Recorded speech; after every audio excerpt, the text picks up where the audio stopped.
Hello, and welcome to BEVA's webinar on building resilience through leadership communications.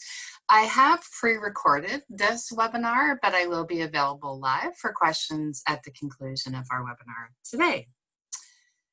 First, I'd like to start by introducing myself. My name is Shona Welsh. I am a senior consultant with BEVA Global Management, and I have 30 years of experience, 24 of them as a leader. And in those years, had a lot to do with communication strategies and plans, some just general employee engagement communications, and a lot through change management. So I'm hoping that my experiences can give you some insights into really do's and don'ts for being a best communicator we can be as leaders during times of crisis such as the pandemic. I will apologize, our screen sharing is a little off today, so I'm showing you the screen like this, but I think you can see everything okay. So let's just talk a little bit about where we're going in today's webinar. We're first going to talk about the pandemic communications context. What do you need to understand that's underlying all of your employees' reactions to this sense of uncertainty and anxiety and all those associated emotions? Next, we'll talk about some key communication rules for leaders, things you should really be aware of in terms of what you should be communicating and how do you keep those themes going. And then finally, we'll talk about specific communications roles that leaders at different levels should be actually playing, depending on their position in the organization, and I'll explain why. So we'll do that for about half an hour, and then I'll take any questions that you might have. So we're going to start with the communications context. And the first context we have is avoidance of pain. Studies show that people will do far more to avoid pain than they will to gain pleasure. Now you'll see I've selected the picture for this screen is a saber-toothed tiger. And the reason I did that is I'd like to take you back to the caveman days and how we as human beings are really hardwired, sort of in our genetic code, to avoid pain. So here we are back in the caveman days. We're coming out of our cave in the morning. Well, it's much more safe, it's much wiser to assume that the environment is dangerous versus assuming the environment is safe. So we are hardwired to assess the environment for danger, in other words, to avoid pain before we gain pleasure. So it just makes sense, and it's smart to make sure there is no saber-toothed tiger waiting outside the cave for us before we venture out to do whatever we're going to do. So that's one of the reasons that human beings are just pretty much motivated by avoiding pain. And right now we're in a lot of pain. You know, we've come through a period.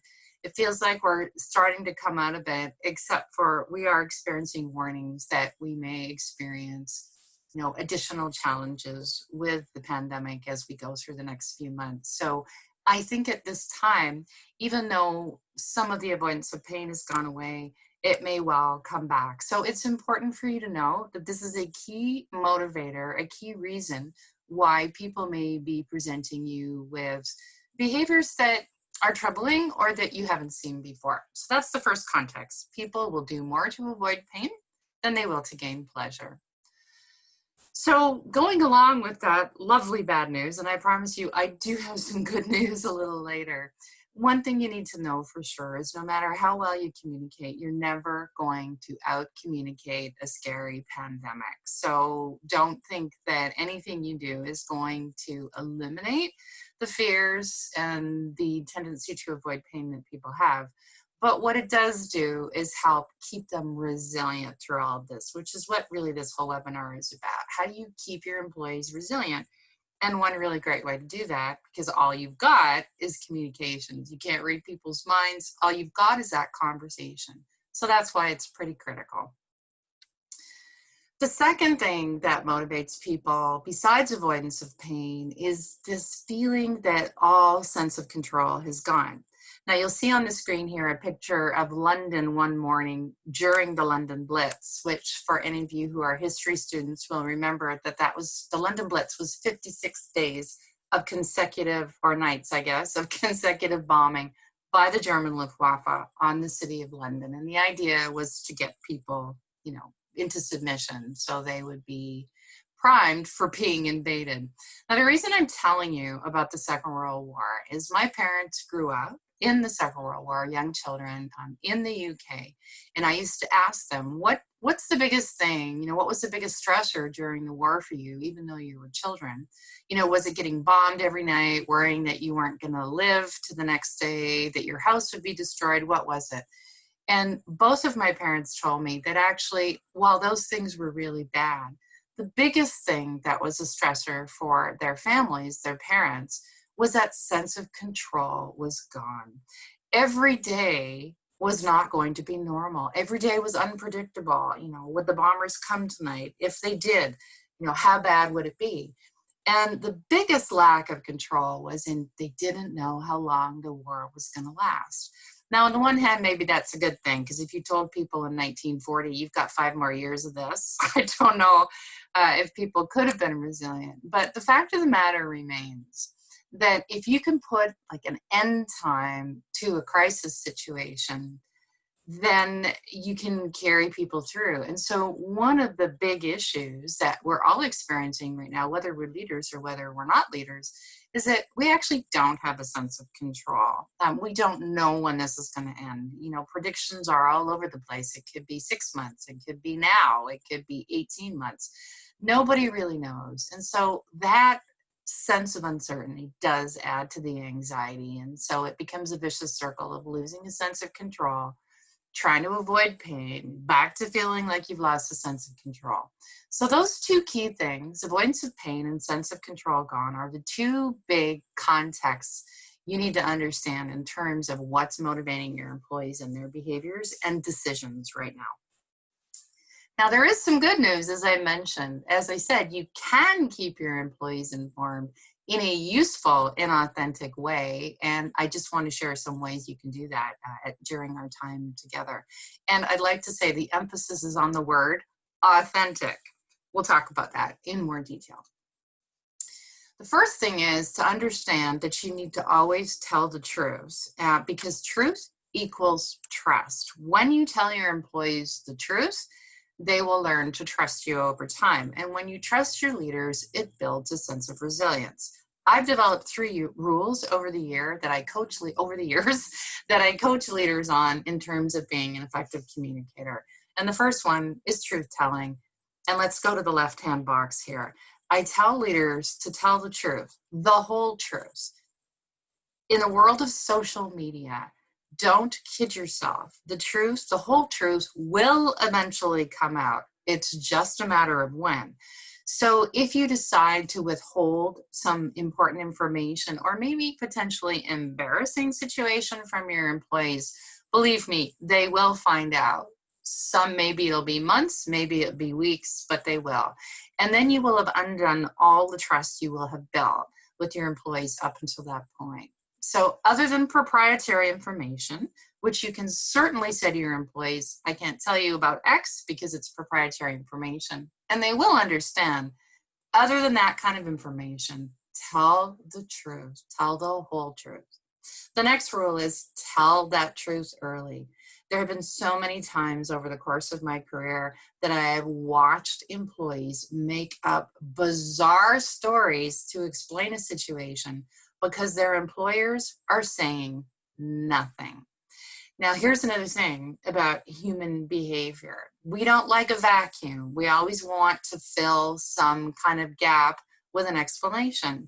And the fact of the matter is, the longer you're silent about any situation, never mind in a crisis, the more people will make up their own stories, again, because they've got to fill that void. I call it avoiding the void.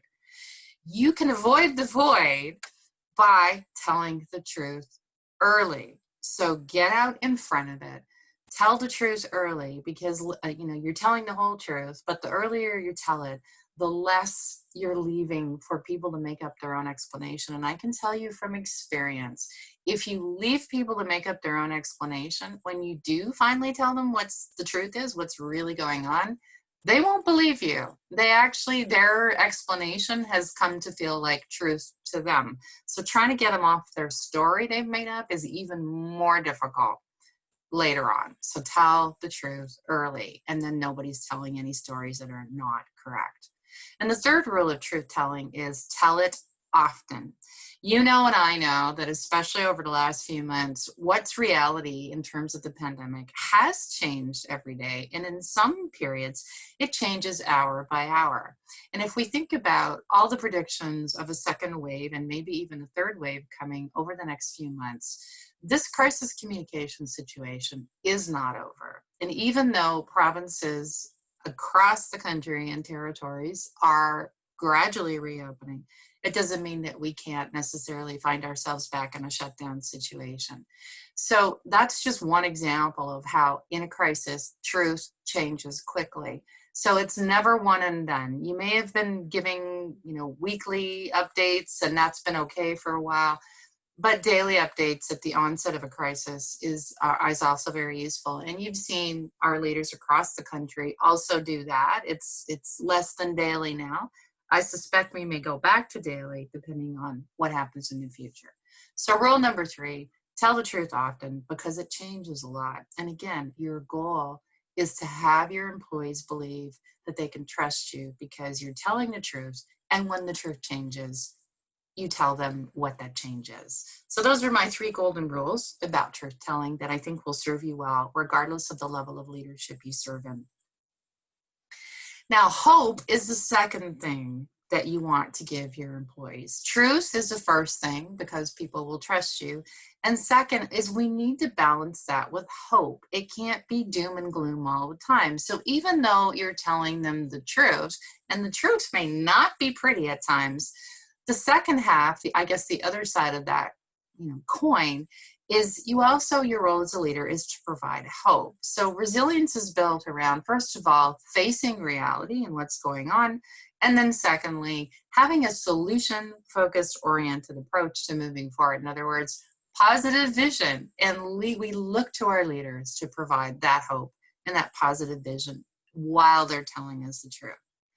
Now, I've separated leadership into 3 roles here on this slide, and they are actually in descending order of impact on how powerful each of these groups is in terms of their communications. And it may interest some of you to know that it's actually frontline managers, and they may go by the title of supervisor, team leader, that kind of a thing. This is the group that has the most impact on communications. They are your critical communications vehicle. Why is that? Because it is to these people that your employees will turn whenever senior leaders provide a message. So you might make an announcement, have a town hall meeting, send an email, and everyone will read it. And the first person they're going to turn to help them interpret the message and to figure out what it means for them is their frontline manager. In a few minutes, I'll go into some more details, but I just wanted to give you a high-level view first. Anyway, that's why your frontline managers are your critical communications vehicle, because they are the first people they're going to get questions totally thrown at them, and we need to prepare them. Their job is focusing during a crisis on who is going to do what, when are they going to do it, and some of the how in terms of defining what their particular teams will do. I'll come back to how in a few minutes when I get to the senior leaders. So that's the role of your critical communications vehicle, your frontline managers. Next, and again, remember, it's in descending order of impact, is the Chief Executive Officer. Now, depending on the organization you work in, your title may be Executive Director, it may be Associate Deputy Minister, it just depends on the sector you work in. But use the word, I'm using the term Chief Executive Officer to basically mean the top leader in the organization. If you happen to be that person, your role is to focus on communications more than anything, not necessarily strategy. Of course, you will be involved in formulating strategy and ultimately communicating it when it's finalized. But your key role here is to communicate truth and hope and the why and what behind everything that your company, your organization is doing to be resilient through these challenging times. That's it. And again, I'll explain a little bit more about that in a few minutes. And then finally, the third, not least important, but certainly in terms of impact you have, are vice presidents, senior leaders. Your title could be director at this level as well.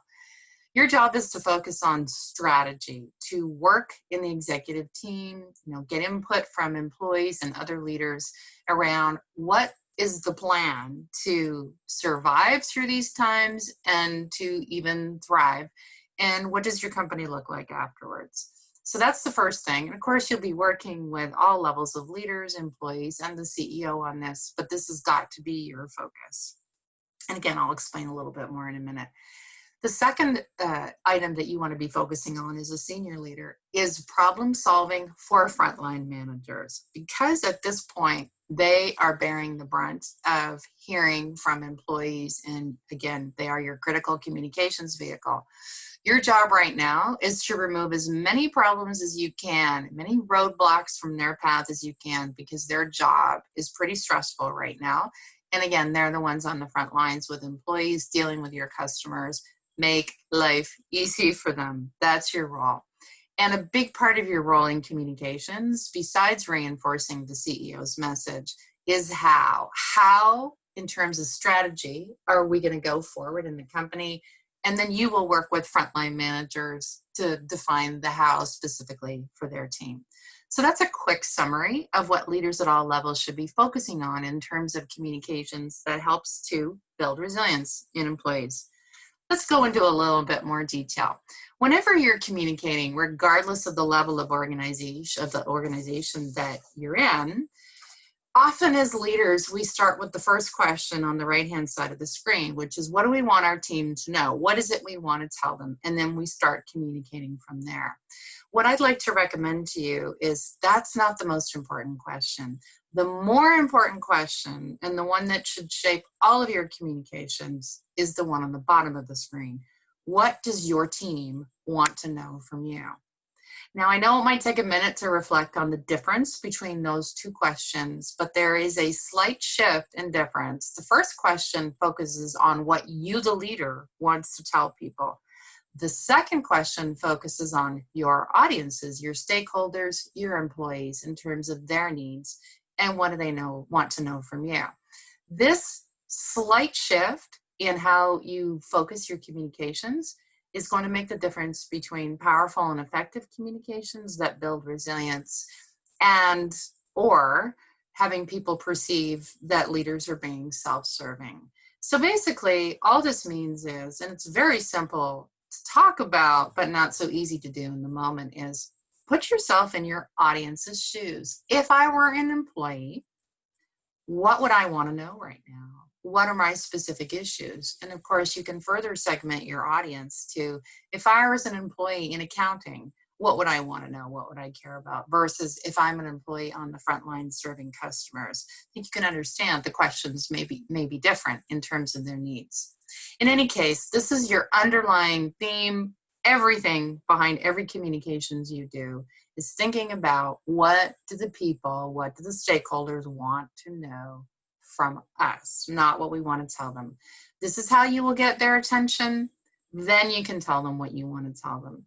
Think about it for a minute. If you send out an email 5 paragraphs long and the first 3 emails are all about what you want people to know, but doesn't have anything addressing their personal impact, they're going to skip to the very end, or wherever they find in an email is the thing that answers the question, what they want to know. So everything else they'll ignore. So that's why it's to your advantage in any communications to start with what you believe to be, by putting yourself in their shoes, their key issues and questions. It will completely transform how you communicate.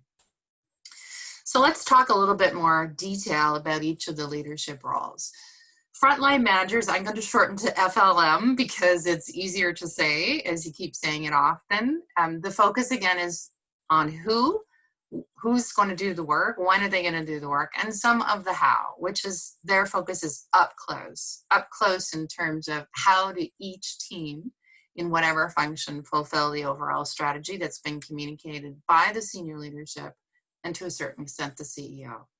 So there are 4 key actions that you want to engage in when you're dealing with frontline managers, remembering they're your critical communications building. First of all, Give them all the information. Now, I talked earlier about telling the truth and telling the whole truth. These are the people you tell it to first. Again, the employees are going to ask these frontline manager all kinds of questions, and the more they're armed with the answers in the background, the more credible all of you will be. And to help them do that, secondly, prepare talking points. Anticipate questions that employees are going to have and work with the frontline managers to figure out what those are, and then ensure that every frontline manager has a document they can use to answer the questions. In fact, all leaders should have this document. Third, you want to provide them with active support. Frontline managers need to know their own leaders are going to be available and supporting them. And one of the ways you can support them the best is when they come to you and share information from, like, feedback from employees that's not necessarily what you want to hear. Don't shoot the messenger. They have their own anxieties. They need your active support right now. And finally, and I've been talking about this, but it doesn't hurt to emphasize it, make sure you're including all your frontline managers in communications planning. If you send out messages that they don't know about or are only warned about 10 minutes before, they're going to feel like you don't trust them. They're going to feel like they look stupid, and a whole long list of other negative reactions. Involve them often and involve them early. So that covers frontline managers. Let's skip to, again, in descending order of impact, the CEO. Recalling that the CEO's focus should be on the why and what, enterprise-wide, in other words, the big picture of what's going on. And the CEOs have three key roles that they play during a time of crisis. One, first and foremost, to build trust. So you want to provide reassurance that the organization has a plan, and then share the details of those plans and what's going on and who's doing what. Secondly, you want to express gratitude. Make sure you're giving simple thank yous all over the place. There's all kinds of things you can thank your employees for. Focusing on customers, adopting new safety measures, persevering through uncertainty. The list is endless. Think about what you'd like to thank your employees for and make sure you do it often. And then finally, the third thing you want to do to build trust is show confidence. Now, you have to find a balance between what's currently going on and the day when all of this will be over. What you can focus on is confidence in your organization's ability to recover, and that confidence is built on faith in your employees. So those are three things you can do to build trust: provide reassurance, express gratitude, and show confidence. The second thing a CEO needs to do is own the tragedy. It is unfortunately the role of the CEO to be the comforter in chief. And unfortunately, in these terrible pandemic times, there will be tragedies that strike your employee population. Now, people know that you don't personally have anything to do with it, but they're looking for someone to step up and acknowledge it. And so that's one of your, unfortunately, roles during a crisis, CEOs. But at the same time, people are looking to you for comfort. And if you have built truth and hope, you can balance that through owning tragedies. And third thing, and this is the good part, you get to share the triumphs through. Just always remember, no single person is responsible for getting through tough times, including you, the CEO. Make sure you're thanking, again, your employees. Emphasize the team effort. The organization is strong. And that, as always, feedback is welcome so you can continue to improve. Those are the roles of the CEO during a crisis communication situation. And finally, the Vice President, Senior Leader, Director, Communications Strategy. Just a reminder, your role is to focus on the how the organization is going to implement overall strategy, and you're going to be doing problem solving and making sure you're supporting frontline managers as much as possible. You're striking a balance between communicating the big picture that the CEO has communicated and also up close. What does it look like for the teams? You've got 4 key actions you want to engage in. Obviously, you want to reinforce and, most importantly, model the CEO's messaging. I want to talk very briefly here about the concept of communications cascading. I've seen so many leaders say, oh, we'll just tell this to the next level of leaders and they will cascade the information. Here's another golden rule of communications for you.